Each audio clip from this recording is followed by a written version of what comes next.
Otani's former aide, Ippei Mizuhara, going to court February 6th, will be sentenced. He's written a 2-page letter to Shohei, to the Dodgers, and to the judge, throwing himself on the mercy of the court. He doesn't want to go to prison. He's going to prison for maybe 14 years for the theft of $17 million. Prosecuting attorney presented evidence this past week that Mizuhara impersonated Otani 24 times in conversations with banks to transfer-steal money from Otani accounts. Transferred $200,000 at a time, impersonating Otani. He made an unbelievable number of bets while impersonating Otani. 19,100 bets in a 2-year span. Oh my God. $40 million in debt. He stole $17 million in all.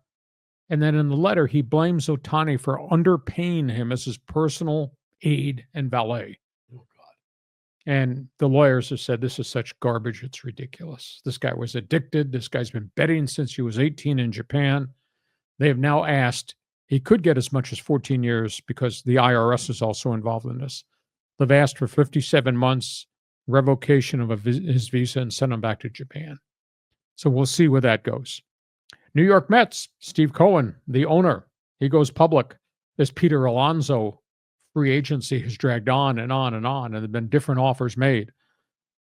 And because the Mets are dealing with you-know-who, yeah, Scott Boras. Scott Boras, yeah. There's always a response from Boras. Well, Steve Cohen went public at FanFest and said, I can't do business this way with this person, making reference to Boras, not so much Alonso. The Mets have offered him a 3-year, $70 million extension with an opt-out after the second year. Boras has come back. He wants 3 years, $93 million, with an opt-out after the first and second year. Steve Cohen says no. He says, if I sign him to this contract, it pushes us into the stratosphere in terms of luxury tax, and I got to pay all this luxury tax, and I get him for 1 year and he could leave. He said, I'm going to do business this way. And Steve Cohen says, at the end of the conversation, the interview at the Mets Fan Fest, I run the New York Mets. The agent does not run the New York Mets. So I don't know where Alonso's going, but you got Alonso still out there, you got Bregman still out there, and those are both Scott Boras clients. So this Mets thing has gotten uglier rather than it's gotten better. And the Angels are back in the bidding, and so is Toronto. And what makes no sense to me, why would you give Alonso a 3-year deal with opt-outs after the first and second year? Because if you sign Alonso from the Mets, you got to give up 2 draft picks as compensation to sign him, because he was given a qualifying offer, rejected it, which meant his draft pick compensation attached to his baseball card. Why would the Angels do that? If you want to get him for 3 years locked in, fine. But you can't do opt-outs if the dude's going to leave after the first season in Anaheim and you're forfeited not only money, but you forfeited 2 draft picks? No, that makes no sense to me at all. College athletics. This story has not gotten a lot of recognition yet, but it's out there. The Big Ten and the SEC have made a proposal to the NCAA. Hold on to the table. They have told, because the college football playoffs have been such a great success, the Big Ten and the SEC, which is the head of the Power Four conferences, have indicated, we want to take over operation of March Madness, College World Series, and your media contracts. We want to operate all that under our umbrella of the Power Four conferences. And the NCAA says no. And all the other conferences around the country say no. We can't give total power to the Big Ten and the SEC to run all this, because then they're going to change the distribution of money, the March Madness units and everything. And we need all that to fund and operate our 17 or 21 intercollegiate programs at each of the universities. But there's a power play going on from the Power Four. They want to take over the whole thing from the NCAA. So, wow. Yeah, this story bears watching. UCLA. How much money you got in your checking account? This is staggering.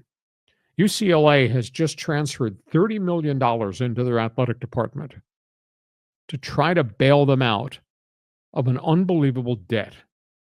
UCLA is in huge financial trouble. They lost $51 million this past year in this transition to go to the Big Ten. $51 million.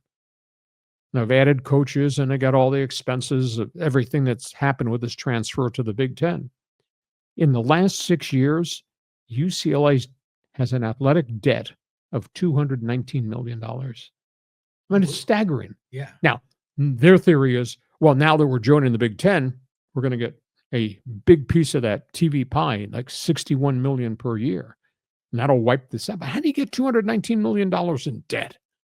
The problem is bad product. Attendance has drastically dropped at the Rose Bowl. We talked about the fact they're drawing 3,800 at Pauley Pavilion, where Bill Walton and Alcindor used to star.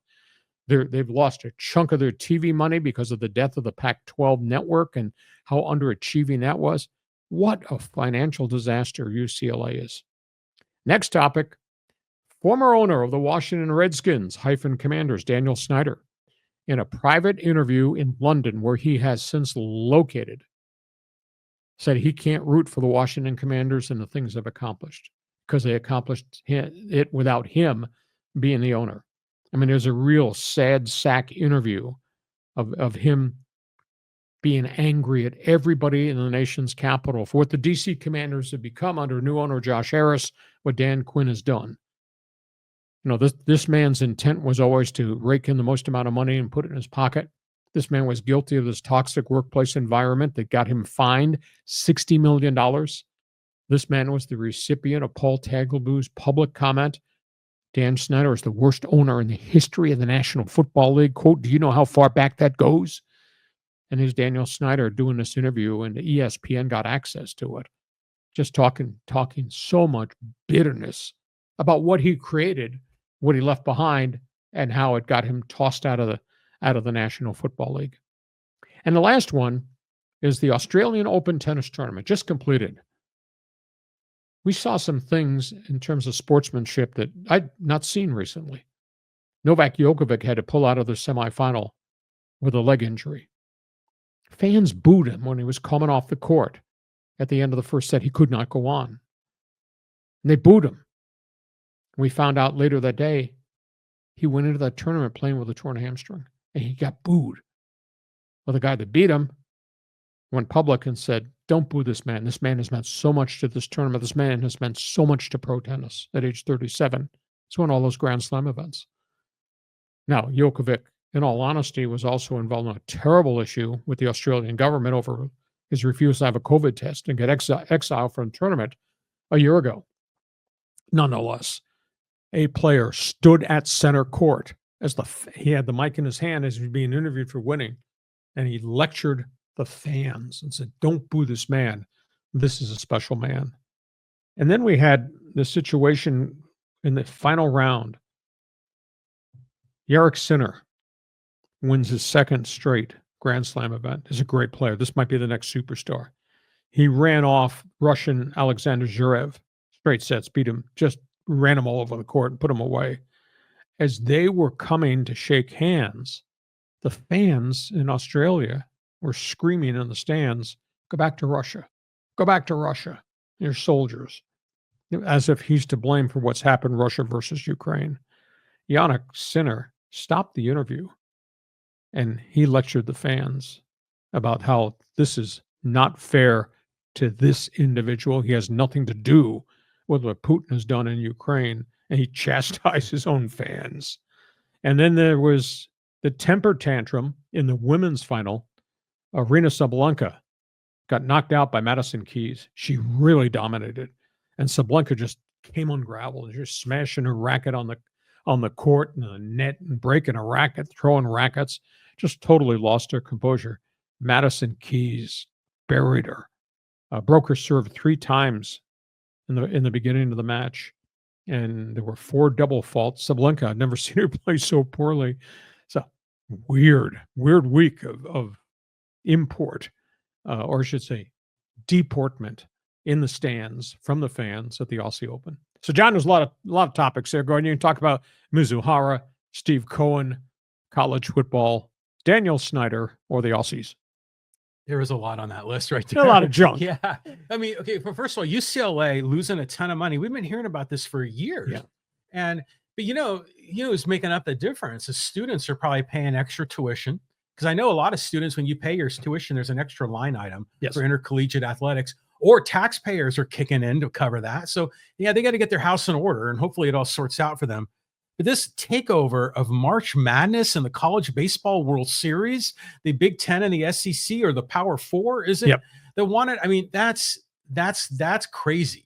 That doesn't make any sense at all. And think about what that would be like for mid-major schools, like San Diego State, Cal Poly, who need that money. Well, yeah, and then they'd be screwed. They'd be left on the outside looking in.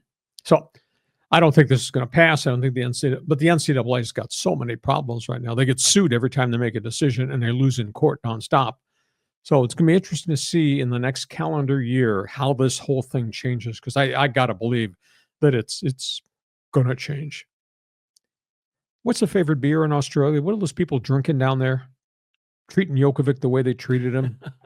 Jeez. Yeah, it's nice to see, though, the players standing up, for the other players and what they're going through. I like to hear that. But remember, tennis used to be a polite, almost like a golf crowd, with a polite clap. And now Elena Stasi and John McEnroe kind of changed that. They did a little bit, yeah. And then I remember, the U.S. Open's a little different, but yeah, that's nuts. Yeah, all that's crazy. Okay, those are hot topics on the table. This podcast is brought to you by Dixieline Lumber and Home Centers. We're back here doing sports talk the way it should be done, and now it's your opportunity to jump on board. You got